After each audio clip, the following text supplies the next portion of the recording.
सुप्रभातम विद्यार्थियों, आज हम अपनी पाठ्य पुस्तक के अष्टमः पाठ है सूक्ति स्तवकः की प्रथम अनुवृत्ति पढ़ रहे हैं। सूक्ति स्तवकः, सूक्ति सु प्लस उक्ति। सु सुंदर, उक्ति अर्थात कथन या वचन, मधुर वचन या मधुर कथन। स्तवक अर्थात गुच्छा या गुच्छ। स्तवक अर्थात गुच्छ या गुच्छा अर्थात सुंदर कथनों का, सुंदर उक्तियों का गुच्छा। जिस प्रकार पुष्प स्तवक, पुष्प स्तवक अर्थात फूलों का गुच्छा। फूलों का गुच्छा हमारे मन को प्रसन्न कर देता है, हमारे जीवन को सुगंधित कर देता है। उसी प्रकार ये सुंदर कथनों का गुच्छा हमारे सामने प्रस्तुत किया गया है, जिनको यदि हम अपने जीवन में उतारते हैं, इनमें जो शिक्षा निहित है उस शिक्षा को यदि हम अपने जीवन में उतारते हैं तो निश्चित रूप से हमारा जीवन महक सकता है। तो आइए इन सूक्तियों का हम रसास्वादन करते हैं और भाव ग्रहण करते हैं। उद्यमेन हि सिद्ध्यन्ति कार्याणि न मनोरथैः, न हि सुप्तस्य सिंहस्य प्रविशन्ति मुखे मृगाः। उद्यमेन हि सिद्ध्यन्ति कार्याणि न मनोरथैः, न हि सुप्तस्य सिंहस्य प्रविशन्ति मुखे मृगाः। पुस्तके पठिते पाठे जीवने नैव साधिते, पुस्तके पठिते पाठे जीवने नैव साधिते, किं भवेत् तेन पाठेन जीवने यो न सार्थके, किं भवेत् तेन पाठेन जीवने यो न सार्थके। प्रियवाक्यप्रदानेन सर्वे तुष्यन्ति मानवाः, प्रियवाक्यप्रदानेन सर्वे तुष्यन्ति मानवाः। तस्मात् प्रियं हि वक्तव्यं वचने का दरिद्रता, तस्मात् प्रियं हि वक्तव्यं वचने का दरिद्रता। अब इन श्लोकों का हिंदी अनुवाद करते हैं। उद्यमेन हि सिद्ध्यन्ति कार्याणि न हि सुप्तस्य सिंहस्य प्रविशन्ति मुखे मृगा। कठिन शब्दों के अर्थ देख लेते हैं पहले। उद्यमेन अर्थात परिश्रम से, परिश्रम करने से। सिद्ध्यन्ति सिद्ध होते हैं या पूर्ण होते हैं। कार्याणि कार्य, कार्याणि बहुवचन रूप है, नपुंसकलिंग। न नहीं मनोरथई मन की इच्छा से। नहीं सुप्तस्य सोए हुए के नहीं, सिंहस्य शेर के, प्रविशन्ति प्रवेश करता है, मुखे मुख में, मृगा हिरण या पशु। मृग शब्द के दोनों अर्थ होते हैं। मृग का अर्थ पशु भी होता है और हिरण भी होता है। ठीक है। तो उद्यमेन हि सिद्ध्यन्ति कार्याणि न मनोरथैः, न हि सुप्तस्य सिंहस्य प्रविशन्ति मुखे मृगा। श्लोक का अन्वय है इसका। यथा सुप्तस्य सिंहस्य मुखे मृगा न प्रविशन्ति, तथैव कार्याणि उद्यमेन हि सिद्ध्यन्ति मनोरथैः न। यथा जिस प्रकार सुप्तस्य सिंहस्य सोते हुए शेर के, यहाँ पर सुप्तस्य विशेषण है और सिंहस्य विशेष्य है। विशेष्य यहाँ पर हम देखते हैं कि सुप्तस्य और सिंहस्य दोनों में एक ही विभक्ति, षष्ठी विभक्ति का प्रयोग हुआ है, क्योंकि विशेषण और विशेष्य में हमेशा एक ही विभक्ति का प्रयोग किया जाता है। तो सुप्तस्य सिंहस्य सोते हुए शेर के, मुखे मुख में, मुखे सप्तमी विभक्ति है, मृगा ने ही प्रविशन्ति। मृगा बहुवचन रूप है मृग का, मृग का बहुवचन रूप है मृगा। मृगा यानी पशु या हिरण, बहुत सारे। सुप्तस्य सिंहस्य मुखे मृगा न प्रविशन्ति, सोते हुए शेर के मुख में पशु प्रवेश नहीं करते हैं। प्रविशन्ति प्रथम पुरुष बहुवचन रूप है।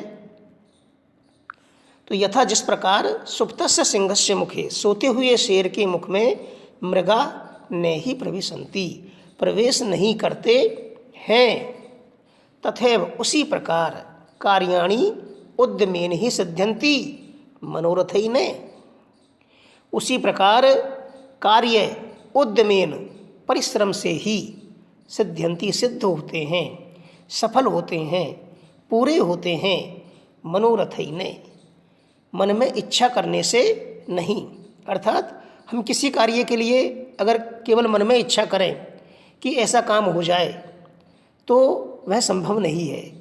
ठीक उसी प्रकार जिस प्रकार सोता हुआ शेर यदि यह सोचे कि मेरे मुख में आहार आ जाए, कोई पशु आ जाए, तो यह संभव नहीं है। उसको आहार प्राप्त करने के लिए परिश्रम करना पड़ेगा, तभी जाकर के उसे आहार प्राप्त हो सकता है। इसी प्रकार किसी भी कार्य में सफलता प्राप्त करने के लिए, किसी भी कार्य को पूर्ण करने के लिए हमें परिश्रम करना पड़ता है। केवल मन में सोच लेने से ही, मन की इच्छाओं से ही कार्य पूरे नहीं होते हैं। यदि हम ये सोचें कि हम परीक्षा में अच्छे अंक प्राप्त कर लें, बिल्कुल अच्छे अंक प्राप्त कर सकते हैं, लेकिन उसके लिए हमें परिश्रम करना पड़ेगा। केवल सोचने मात्र से ही हम अच्छे अंक प्राप्त नहीं कर सकते हैं। तो इस प्रकार केवल मनोरथ करने से, मन में इच्छा करने से ही कार्य सफल नहीं होते हैं। कार्यों को सफल करने के लिए हमें उद्यम करना पड़ता है, परिश्रम करना पड़ता है। ठीक है, अगला श्लोक है,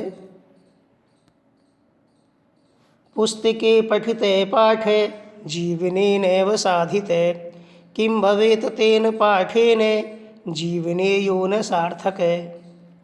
कठिन शब्दों के अर्थ देखते हैं। पुस्तके अर्थात पुस्तक में, पठिते पढ़ा गया, जीवने जीवन में, साधिते साधा गया, एव ही किम भवेत क्या लाभ, यो जो सार्थक है सार्थक। अनुवाद देखते हैं, भावार्थ समझते हैं इसका कि पुस्तके पठिते पाठे जीवने नैव साधिते, किम भवेत तेन पाठेन जीवने यो न सार्थक। श्लोक का अन्वय है कि पुस्तके पठिते पाठे जीवने न साधिते एव, जीवने यो न सार्थक है, तेन पाठेन किम भवेत। तो पुस्तके पठिते पाठे, पुस्तक में पढ़ा गया पाठ, जो लेसन, जो सबक हमने पुस्तक से पढ़ा है, पुस्तक में पढ़ा है। पुस्तके सप्तमी विभक्ति का प्रयोग है। पुस्तके पठिते पाठ है, पुस्तक में पढ़ा गया पाठ, जीवने न साधिते एव, जीवन में नहीं साधा गया। पुस्तक में जो ज्ञान हमने ग्रहण किया, पुस्तक में जो सबक हमको सिखाया गया, वो सबक यदि हमने अपने जीवन में नहीं उतारा, जीवने ने साधिते एव, यदि उसको हमने जीवन में नहीं साधा, उसको अपने जीवन में नहीं उतारा, जीवने यो ने सार्थक है, तेन पाठेन किम भवेत। और जो जीवन में सार्थक ही नहीं है, जिस ज्ञान को हमने उपयोग ही नहीं किया, जिस ज्ञान का हमने जीवन में उपयोग ही नहीं किया, उस पाठ को पढ़ने से क्या लाभ। अर्थात हम जानते हैं कि पुस्तकों में हमें अच्छी जानकारी मिलती है, सद पुस्तकों से हमें सद्ज्ञान मिलता है, अच्छे विचार मिलते हैं, जीवन को उन्नति पर पहुंचाने के हमें सुमार्ग मिलते हैं। यदि हम उनको अपने जीवन में नहीं उतारेंगे तो निश्चित रूप से उनको पढ़ने से हमें कोई फ़ायदा नहीं हुआ। तो कहने का मतलब यह है कि पुस्तकें पठिते पाठ है, पुस्तक में पढ़ा गया पाठ जीवने न साधिते, जीवन में यदि साधा नहीं गया है, जीवन में यदि ढाला नहीं गया है, उतारा नहीं किया गया है, जीवने योने सार्थक है। और जो जीवन में सार्थक ही नहीं है, जो ज्ञान अपने जीवन में सार्थक नहीं है, जो पाठ हमने पढ़ा है, जो सबक हमने लिया है, उसको यदि हमने अपने जीवन में सार्थक नहीं किया, तो फिर उसको पढ़ने से क्या लाभ। तेन पाठेन किम भवेत, उसको पढ़ने से क्या लाभ। ठीक है, अगला है, प्रिय वाक्य प्राणेन सर्वे तुष्यन्ति जन्तवः, तस्मात् प्रियम ही वक्तव्यम वचने का दरिद्रता। प्रिय वाक्य प्रदानेन सर्वे तुष्यन्ति मानवाः। देखिए यहाँ पर ये मानवाः और जंतवः, ये दोनों पद मिलते हैं। कुछ पुस्तकों में जंतव्य भी मिलता है, कुछ पुस्तकों में मानवा भी मिलता है। दोनों ही सही है, इसमें भ्रमित होने की आवश्यकता नहीं है, क्योंकि दोनों का अर्थ समान होता है। प्रिय वाक्य प्रदानेन सर्वे तुष्यन्ति मानवः तस्मात् प्रियम ही वक्तव्यम वचने का दरिद्रता।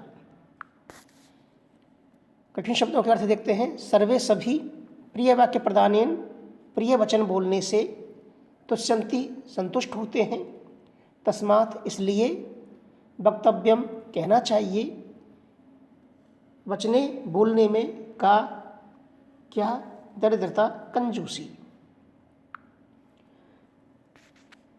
श्लोक का अन्वय है सर्वे मानवा प्रिय वाक्य प्रदानेन तुष्यन्ति। सभी मानव, सर्वे मानवा सभी मानव प्रिय वाक्य प्रदानेन, प्रिय वचन बोलने से, प्रिय वाक्य प्रदानेन अर्थात प्रिय वचन बोलने से, तुष्यन्ति संतुष्ट होते हैं। सर्वे मानवाः सभी मानव, सभी प्राणी प्रिय वाक्य प्रदानेन, प्रिय वचन बोलने से तुष्यन्ति संतुष्ट होते हैं, तस्मात् इसलिए, प्रियम ही वक्तव्यम इसलिए प्रिय ही बोलना चाहिए, वचने का दरिद्रता बोलने में, बचने बोलने में, का दरिद्रता कैसी कंजूसी। ये तो गया इसका अनुवाद। अब भावार्थ समझते हैं कि सर्वे मानवाः प्रिय वाक्य प्रदानेन तुष्यन्ति, सभी प्राणी प्रिय वचन बोलने से संतुष्ट होते हैं, प्रसन्न होते हैं, इसलिए प्रिय वचन ही बोलना चाहिए। बोलने में कैसी कंजूसी, अर्थात बोलने में हमारे पैसे थोड़ी लगते हैं। अगर हम किसी को सम्मानपूर्वक बोलते हैं, प्रिय वचन बोलते हैं, तो उसमें कुछ हमारा पैसा थोड़ी लग जाता है। एक कहावत है कि आदमी गुड़ ना दे पर गुड़ की सी बात तो करे। भाई जरूरी थोड़ी है कि अपन उसको गुड़ खिला रहे हैं, लेकिन बात तो मीठी करें, बात तो प्रेम पूर्वक करें। ये बात एक अलग है कि हम उसकी बात से सहमत हैं या नहीं, या उसको सहायता कर रहे हैं या नहीं कर रहे हैं, मदद कर रहे हैं या नहीं कर रहे हैं, लेकिन कम से कम हमारा तरीका तो उचित होना चाहिए जिससे उसको बुरा नहीं लगे।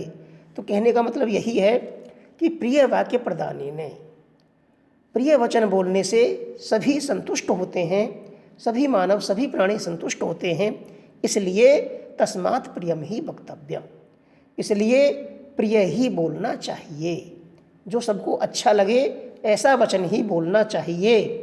वचने का दरिद्रता, वचनों में भी अर्थात बोलने में भी कैसी कंजूसी, कैसी दरिद्रता, क्योंकि बोलने में हमारे कोई पैसा नहीं लगता है जिससे कि के लिए हम कंजूसी करें।